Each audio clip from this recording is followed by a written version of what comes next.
The Ukrainians are claiming that they struck Primorsk port in the northwest of Russia. I don't think you can see it on this map. Primorsk is up by Petersburg over on the border with Finland. This is a long-standing thing that has been going on for months. I've been tracking it since at least last August, but it's been going on for over a year now that the Ukrainians, supposedly it's the Ukrainians, I have questions, are attacking Russian fuel depots and sites. And I guess my whole thing is the big beneficiary here would actually be the Russians and not the Ukrainians.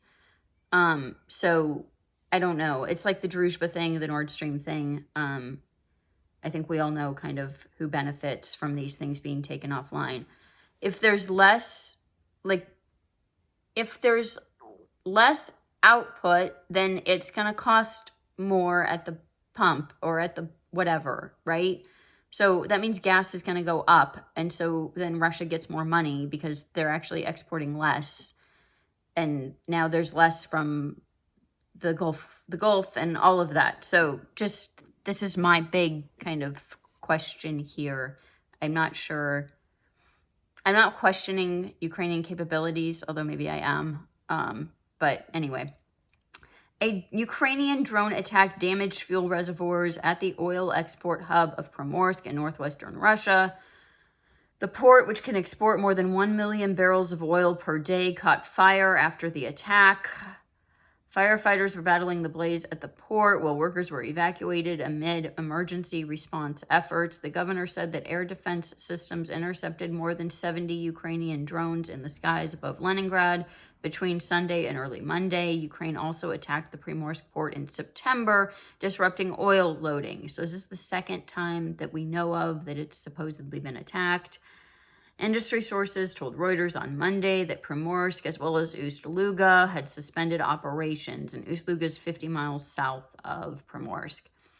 It was not immediately clear whether Ust-Luga had also sustained damage due to the drone attack. There was no mention at the port about the overnight strikes. Ust-Luga handles 700,000 barrels of oil exports per day, so now that's 1.7 million barrels per day offline. Just think about that as we're talking about all the other stuff that's going on right now. The reported suspension of operations at the two ports comes amid the volatile moment for global energy markets. In the meantime, Petersburg's Pulkovo International Airport suspended travel and departure flights around midnight on Monday due to the drone attack. The restrictions were lifted around 9 a.m. in the morning. 9 a.m. local time.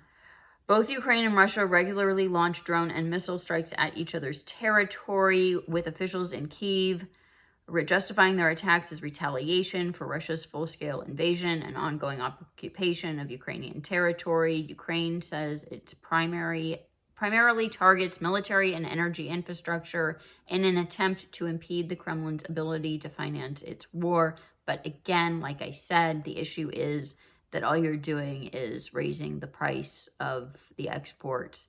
And this is now a big complaint because now that the sanctions have been at least temporarily lifted on Russian exports, that just means more money in the Russian government's pocket. So that's the situation there.